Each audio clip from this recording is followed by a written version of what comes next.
Assalamualaikum warahmatullahi wabarakatuh. Perkenalkan, nama saya Destiara Nuraini, saya dari kelas 11 IPS 3. Di sini saya akan mempresentasikan tentang materi Kesultanan-Kesultanan Maritim masa Islam di Nusantara. Masuk dan berkembangnya Islam di Nusantara. Pertama, penyebaran agama Islam di Nusantara. Informasi mengenai kondisi Islam di Nusantara di masa awal penyebarannya dapat diketahui berdasarkan catatan-catatan perjalanan musafir seperti Marco Polo dan Ibnu Battuta.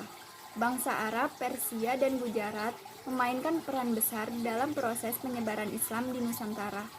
Samudra Pasai adalah kerajaan pertama di Nusantara yang bercorak Islam berdasarkan bukti adanya makam Sultan Malik As-Soleh yang berangkat tahun 696 Hijriah atau 1297 Masehi. Yang kedua, teori-teori masuknya agama Islam di Nusantara. A. Teori Gujarat. Menurut teori yang didukung oleh Snow Purburon, W.F. Sutherland, dan B.H.M. Flake ini, Islam masuk ke Nusantara sekitar abad 13, dibawa oleh para pedagang Islam dari Gujarat, India. Yang B. Teori Mekah. Menurut teori yang didukung oleh Bu Yang Hamka dan J.C. Van Leer ini, pengaruh Islam telah masuk ke Nusantara sekitar abad 7, dibawa langsung oleh para pedagang Arab. Yang C. Teori Persia. Menurut teori yang didukung oleh Hoesen Bijadiningrat ini, Islam masuk di Indonesia dibawa oleh orang-orang Persia sekitar abad 13. Beberapa kesultanan bercorak maritim. Yang pertama, Kesultanan Aceh pada abad 16 tahun 1507 Masehi. Letaknya di Aceh, sultan yang terkenal Iskandar Muda. Yang kedua, Demak abad ke-16 1500 Masehi. Letak di Demak, Jawa Tengah, sultan terkenalnya adalah Raden Patah. Yang ketiga, Mataram pada abad 16 tahun 1586 Masehi. Terletaknya di Yogyakarta, sultan terkenal Senopati Sultan Agung. Yang keempat, Banten pada abad 16 tahun 1526 Masehi. Letaknya di Banten, sultan terkenalnya adalah Ageng Tirtayasa. Yang kelima, Goa Talo pada abad 16 tahun 1528 Masehi. Letaknya di Makassar, sultan terkenalnya adalah Hasanuddin. Yang keenam, Ternate dan Tidore pada abad 1257 Ternate dan 1322 Masehi Tidore. Terletak di Maluku, sultan terkenalnya adalah Babullah Ternate dan Nuku Tidore. Kesultanan-Kesultanan Maritim Nusantara masa Islam. Yang pertama, Kesultanan Aceh. Lokasi dan sumber sejarah. Terletak di Aceh Rayeuk, sekarang Aceh Besar. Kesultanan Aceh 1507 sampai 1903 didirikan oleh Alimung Hayat Shah pada tahun 1496 di atas bekas wilayah Kesultanan Lamuri yang ditaklukkan Mughayat Shah. Sumber sejarah tentang kesultanan ini adalah kitab Bastunas Salatin karya Nuruddin Araniri tahun 1637 yang berisi tentang silsilah Sultan-Sultan Aceh dan batu nisan makam Sultan Ali Mung Hayat Shah. Kondisi politik, sosial, ekonomi, dan kebudayaan. Kondisi politik pemerintahan Kesultanan Aceh sering dilanda konflik di antara penguasaan kesultanan itu sendiri. Meskipun Kesultanan Aceh merupakan negara Islam, kehidupan masyarakatnya tetap bersifat feodal. Dalam hal perekonomian, komoditas Kesultanan Aceh adalah rempah-rempah dan bahan tambang. Di bidang kesusastraan dan agama, Aceh melahirkan beberapa ulama ternama dan menghasilkan beberapa hasil karyanya. Yang kedua, Kesultanan Demak. Lokasi dan sumber sejarah. Terletak di Demak, Jawa Tengah. Kesultanan Demak 1500 sampai 1568 merupakan kesultanan Islam pertama di pantai utara Jawa. Sebelum menjadi kesultanan, Demak merupakan kadipaten dari Kerajaan Majapahit dengan Raden Patah sebagai adipatinya sejak 1478. Raden Pata jugalah perintis sekaligus peletak dasar kesultanan ini sejak tahun 1478 itu. Kesultanan ini merupakan pelopor penyebaran agama Islam di Jawa dan Nusantara umumnya.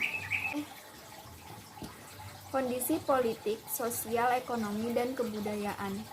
Demak mencapai puncak kejayaan pada Sultan Trenggana 1521 sampai 1546. Trenggana berjasa atas penyebaran Islam di wilayah kekuasaannya di sebagian Jawa Timur dan Jawa Barat serta seluruh Jawa Tengah. Masyarakat Demak menjalankan kehidupannya dengan berpedoman pada ajaran Islam. Kaum ulama menempati posisi terhormat dalam masyarakat dan pemerintahan kerajaan Demak. Demak merupakan kesultanan yang sangat makmur, pertaniannya menghasilkan beras yang berlimpah. Raden Pata juga dikenal sebagai orang yang mencintai kesenian, terutama wayang. Yang ketiga, Kesultanan Banten. Lokasi dan sumber sejarah. Terletak di wilayah barat Pulau Jawa sampai ke Lampung di Sumatera. Kesultanan Banten menjadi urat nadi pelayaran dan perdagangannya melalui Samudra Hindia. Sumber sejarah. Wahanten Girang dalam naskah carita Parahyangan dan Medang Gili dalam Tambo Tulung Bawang dan Primbon Bayah. Kondisi politik, sosial, ekonomi, dan kebudayaan. Banten mencapai kejayaan di bawah pemerintahan Sultan Agung Tirtayasa. Banten semakin mengembangkan perdagangan dengan melakukan monopoli di atas lada di Lampung.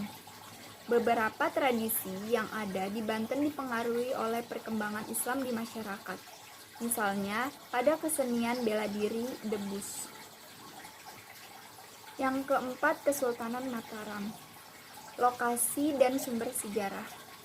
Kesultanan Mataram berada di antara Kali Opak dan Kali Progo yang mengalir ke Samudra Hindia.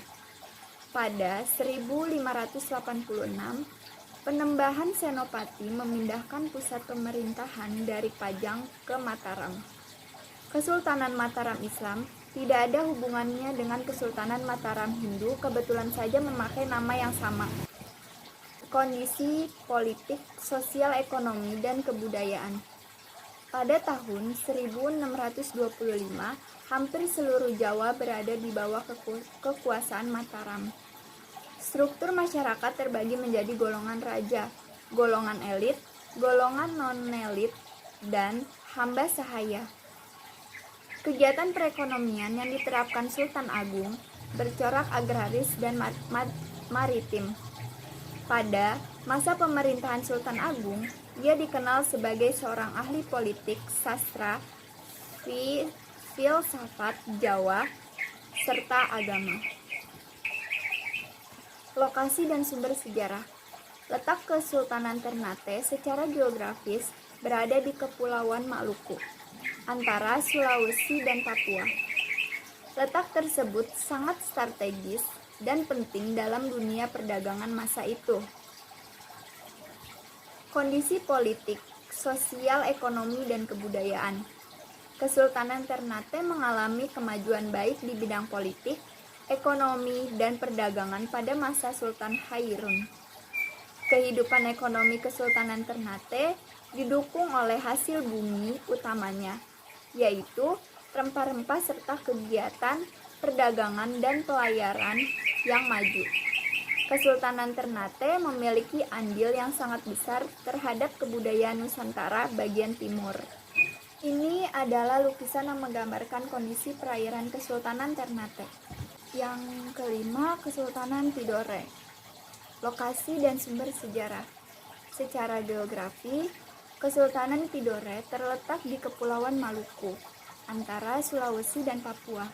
Menurut sejarawan Belanda FSA de Klerk pada 1334, Tidore dipimpin oleh seseorang yang bernama Hasan Syah. Namun, bukan pertama-tama karena letaknya yang strategis yang membuat kedua kesultanan ini begitu penting dalam kancah aktivitas dan lalu lintas perdagangan masa itu, melainkan karena posisinya sebagai penghasil rempah-rempah terbesar, terutama cengkih dan pala, sehingga dijuluki Spice Islands, Kepulauan Rempah-Rempah. Kondisi politik, sosial, ekonomi, dan kebudayaan. Tidore merupakan kesultanan yang berada di wilayah bagian timur Nusantara dan merupakan penghasil rempah-rempah di dunia. Sumber rempah-rempah Kesultanan Tidore ada di beberapa daerah di Maluku.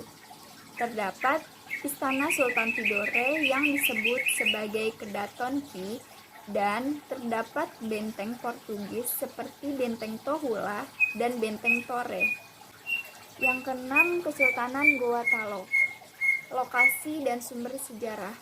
Pusat pemerintahan Kesultanan Goa Talo berada di Makassar.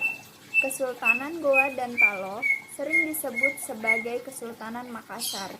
Wilayah kesultanan ini sekarang berada di bawah Kabupaten Goa dan sekitarnya. Kondisi politik, sosial, ekonomi, dan kebudayaan. Sultan Hasanuddin menjalin hubungan baik dengan Portugis disebabkan karena ancaman FOC yang hendak memonopoli perdagangan rempah-rempah di Maluku. Dalam kehidupan sosial sehari-hari, masyarakat Makassar sangat terikat dengan norma adat yang mereka anggap sakral. Kesultanan Goa Talo kaya akan beras, daging, dan kapur barus hitam. Hasil kebudayaannya yang terkenal adalah perahu pinisi. Warisan kesultanan-kesultanan masa Islam dalam kehidupan masa kini. Sosial budaya, arsitektur, termasuk bangunan makam. Sastra, kaligrafi, sistem kalender aksara. Sedangkan politik pada masa Islam, gelar raja diganti dengan sultan, suatu kata dari bahasa Arab yang berarti penguasa kerajaan, atau susuhunan yang kemudian menjadi sunan, juga dari bahasa Arab yang berarti yang disembah atau yang dihormati. Sekian presentasi dari saya. Wassalamualaikum warahmatullahi wabarakatuh.